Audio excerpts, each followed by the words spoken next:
শুরু করছি next blog. Pathankot পৌঁছে গেছি, এখান থেকে যাব খাজিয়ার। আমাদের গাড়ি আগে থেকেই বলা ছিল খাজিয়ারে যাওয়ার জন্যে।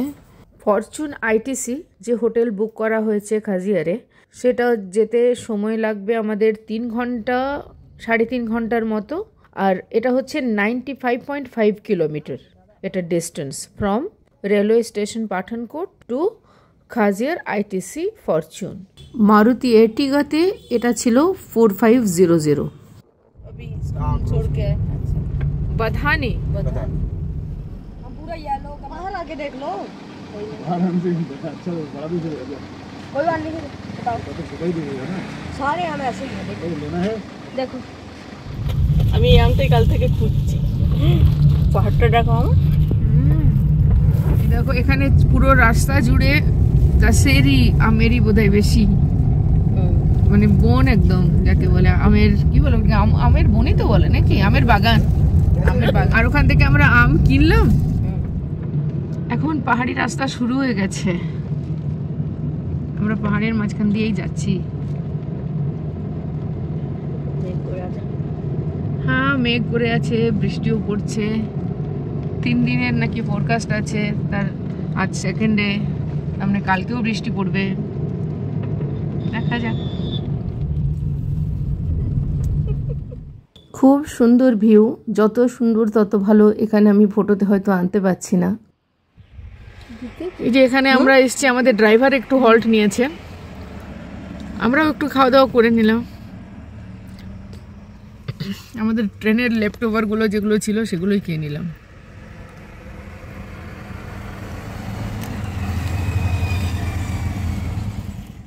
এই রাস্তাগুলো অনেকটাই সেফ, কেন কি পাশে দেখো এগুলো স্টপার দেওয়া আছে, কিন্তু সব জায়গাতে নেই। এই জায়গাটা বেশ সুন্দর ছিল। এই তো পাহাড় জাস্ট শুরু হচ্ছে, আর যেহেতু মেঘলা ওয়েদার, আকাশে মেঘও ছিল, কুয়াশাও ছিল। এখানে এটাকে ডিস্টিংগুইশ করা মুশকিল কোনটা কুয়াশা আর কোনটা মেঘ, কিন্তু সবে মিলে ওয়েদার এনজয় করতে চাইলে ভালোই আছে। আদারওয়াইজ যদি ভাবো যে না আমার ক্লিয়ার ওয়েদার দরকার, তাহলে সেরকম সময়ে যেতে হবে।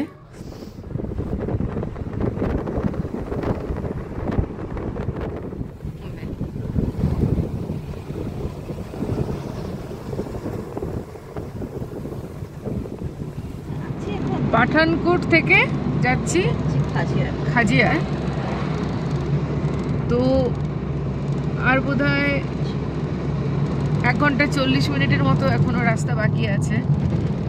আর পুরো এখন তো পুরো খারাপ, মানে একদম এরকমভাবে হিলি রাস্তা, যেটা বলে না পাকদণ্ডি মতো, এরকম ঘুরে ঘুরে ঘুরে ঘুরে ওপরে ওঠার রাস্তা, সেটা দিয়ে যাচ্ছি। আমি পিছনে বসে আছি, সেই জন্য খুব একটা ভালো ছবি তুলতে পারছি না, আর খুব স্পিডেও চলছে গাড়িটা। আর বাইরেটা একদম মেঘে কুয়াশায় ভর্তি, বিশেষ কিছু আর তো কিছুই দেখা যাচ্ছে না, এখন শুধু কুয়াশাই দেখতে পাচ্ছি চারদিকে। এটা একদম কুয়াশাতে ঢাকা রাস্তাটা, মানে সামনে না গেলে কিছুই দেখা যাচ্ছে না। আর এই যে সাইডে যেটা দেখা যাচ্ছে, এটাও মেঘ হোক বা কুয়াশা হোক, যাই হোক আর কি, মোট কথা দেখা কিছু আর যাচ্ছে না। আমাদের এস্টিমেটেড টাইমও ধীরে ধীরে বাড়ছিল। এই জায়গাটার নাম বেনিক্ষেত, তাই তো লেখা ছিল। এখানটা একটু কনজেস্টেড একটা শহর মতো জায়গা আর কি, বাড়িঘরও আছে, একটু কনজেস্টেড রোডটা।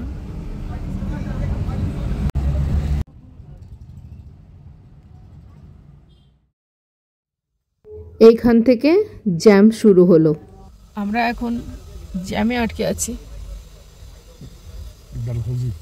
ডালহৌসি পৌঁছেই গেছি, খাজিয়ার রোড ডালহৌসি, কিন্তু আমাদের হোটেল পর্যন্ত এখনো পৌঁছায়নি।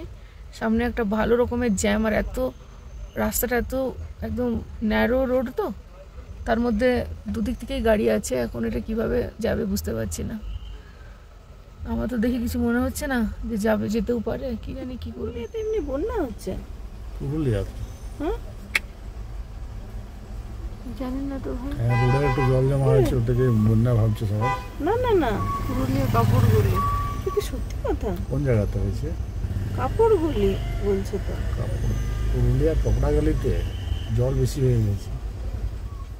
এই সরু রাস্তাটা দিয়ে, যেখান দিয়ে এমনি দুটো ছোট ছোট কার যাওয়াই মুশকিল, সেইখান দিয়ে এইগুলো আসছে। এরকম একটা ট্রাক গেল, এখন একটা বাস আসছে, সেই জন্যই আমরা এখানে আটকে বসে আছি। তো কতক্ষণ থাকবে সেটারও কোনো ঠিক নেই। এই যে এরকম করে করে বাসগুলোকে বা ট্রাকগুলো, যেটাই হচ্ছে আর কি, এখান থেকে পার করছে। রাস্তার গাড়ি চলাচল, ন্যারো রাস্তা, তার মধ্যে কিরম ভাবে গাড়িগুলো যাচ্ছে।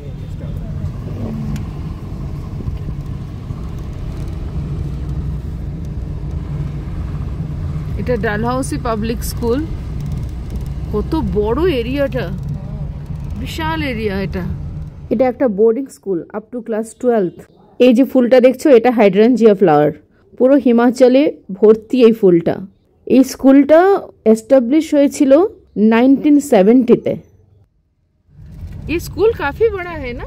बहुत बड़ा स्कूल है, 2 किलोमीटर का एरिया। 2 किलोमीटर का एरिया है ये।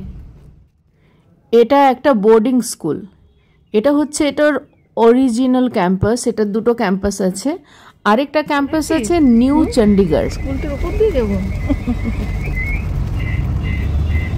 কি সুন্দর জায়গাটা, ভেরি নাইস। ब्रदर एक प्रेम का था, उसका भी गाना शूट हुआ था। हाँ, मैं निकला गाड़ी लेके। ओह, मैं निकला गाड़ी लेके। কি বলছে?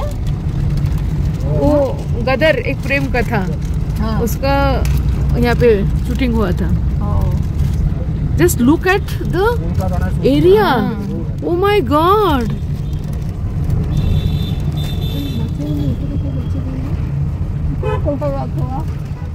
এটা একটা অনেক রেপুটেড স্কুল, কিন্তু রিভিউ দেখলে নেগেটিভ রিভিউর মধ্যে এখানে র্যাগিং, বুলিং এইগুলো আছে দেখলাম। বোর্ডিংয়ে থাকার জন্য এক ধরনের মানসিকতা দরকার।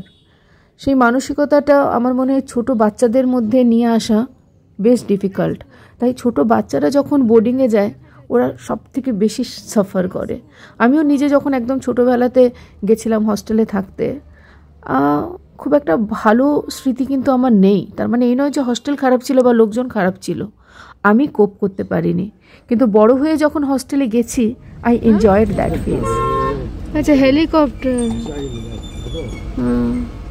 এই স্কুলের লোকেশন আর ইনফ্রাস্ট্রাকচার এটার পজিটিভ দিক। যে যতটা এরিয়া দেখা যাচ্ছে, কিছুই দেখা যাচ্ছে না, মানে তার থেকে অনেক বেশি। এটা পুরোটাই স্কুল এরিয়া। এটাই একটা দেখার জিনিস। এখানে পাহাড় কেটে কেটে যে এরকম একটা কিছু হতে পারে। আর এই দেখো হনুমান, এই যে এইখানে আমাদের দাঁড়ানো যাবে।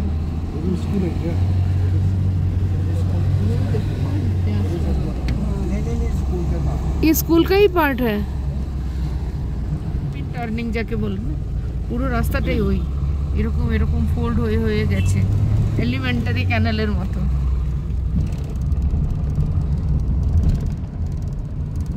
जो रोड पे हम वो जैम में अटक गए थे ना, उसका नाम कौन सा रोड है, उसको क्या रोड बोलते हैं? वो गांधी चौक भी था, वो जान अच्छा, गांधी चौक। Okay okay.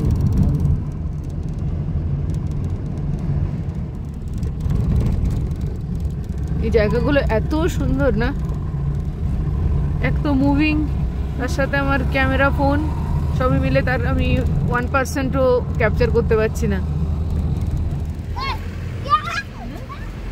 এর থেকে সুন্দর আর কিছু আছে কি? আমরা শুরু করেছিলাম 11:40, আর পৌঁছাতে পৌঁছাতে প্রায় 4:30 হয়ে গেল। তো এটা প্রায় 5 ঘন্টার মতো সময় লাগলো। এই পাইন ঘেরা পাহাড় ঘুরতে ঘুরতে আমরা পৌঁছে গেলাম আমাদের হোটেলে। এটা ফরচুন আইটিসি খাজিয়ার। গুগল করলে তোমায় খাজিয়ারের মধ্যে ফরচুন আইটিসি সবার আগে দেখাবে। This is one of the best hotels in Khajjiar. আমার এটা একটু এক্সপেন্সিভ লেগেছিল, বাট হয়তো ঠিকই আছে, বলতে পারছি না। আমরা তো ফ্যামিলি রুম নিয়েছিলাম, সেই জন্য প্রাইসটা অনেক হাই ছিল। First day fridge was not working, তার আগেই ওদের কার্ড মেশিন যেটা ছিল সেখানে ইন্টারন্যাশনাল কার্ড ওরা অ্যাকসেপ্ট করতে পারলো না। বেড ওয়াজ আনটাইডি, আমার বেডটা তো আমার ক্লিনও লাগেনি, আমি ওটাকে চেঞ্জ করিয়েছিলাম। তো টুকটাক এরকম এক্সপিরিয়েন্স ফার্স্ট ডেতে ছিল। এখানে 2টো বাথরুম ছিল, 2টো বেডরুম, মাঝখানে একটা ডিভাইডার।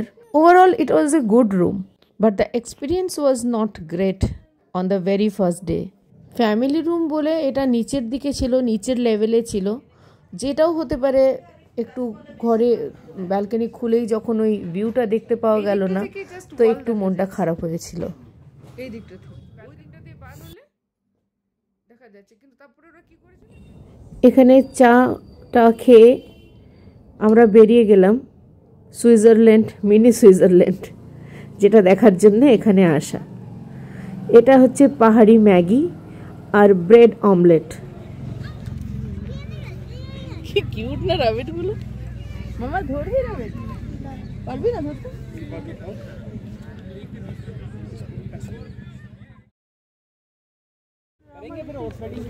আমরা এখানে এসেছি মিনি সুইজারল্যান্ড যেটাকে বলে, খাজিয়ারের।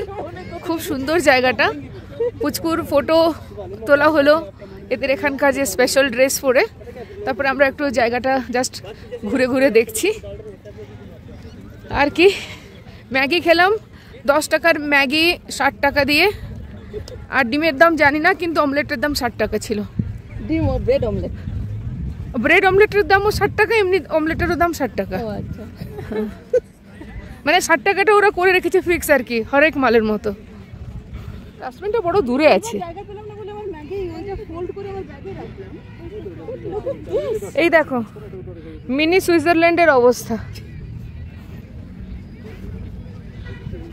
পাবলিক তো চেঞ্জ হবে না, নাম কিছুও দিয়ে দাও, সুইজারল্যান্ড দাও বা যাই দাও।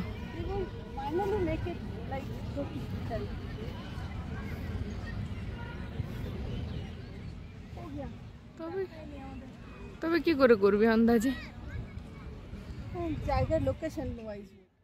এই বিল্ডিংটা দেখো, ফরেস্ট রেস্ট হাউস খাজিয়ার।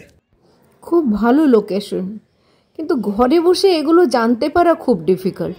এই যে আমার পিছনে ফরেস্ট রেস্ট হাউস খাজিয়ার, এটা 1 সপ্তাহ আগে বুকিং করতে হয়। ফোন নাম্বারটা আমি নিয়ে নিলাম, এখন আর কোনো লাভ নেই। বাট মানে ভীষণ ভালো, 1000 রুপিস পার নাইট। আর একটা ফোন নাম্বার দিয়েছে, সেটাতে আগে থেকে বলে বুক করতে হবে। ম্যাক্সিমাম 2 ডেজ করা যেতে পারে। আর ওরা বলছে এখানে তো এই তো আছে এই লেক, আর এই তো যা ভিউজ দেখছো, 2 দিনের বেশি এখানে করারও আর কিছু থাকে না। তো আই থিঙ্ক এটা খুবই ভালো একটা প্রপার্টি। আর can you imagine 1000 rupees per day. আমি অনেকটা উপরে চলে এসেছিলাম এটা দেখতে। এটার লোকেশনটা ভীষণ ভালো, যদি কোনো সময় পারো এটা বুক করতে পারো। ওখান থেকে দেখো এটা ভিউ, এরা এখানে ওয়েট করছে। হেঁটে হেঁটেই হোটেলে ফিরলাম, সন্ধে হয়ে গেছিল। আমরা রুমের মধ্যেই নিজেদের খাওয়ার ব্যবস্থা করে নিয়েছিলাম। পরের দিনের জন্য গাড়ি বুক করা হলো, পরের দিনে যে ঘোরাফেরা হবে। আমার এই সময়কার ব্লগিং, ট্রাভেল ব্লগিং তোমাদের কেমন লাগছে অবশ্যই কমেন্ট করে জানিও। চ্যানেলটি সাবস্ক্রাইব করে আমার পাশে থেকো। ভালো থেকো সবাই, আবার দেখা হবে।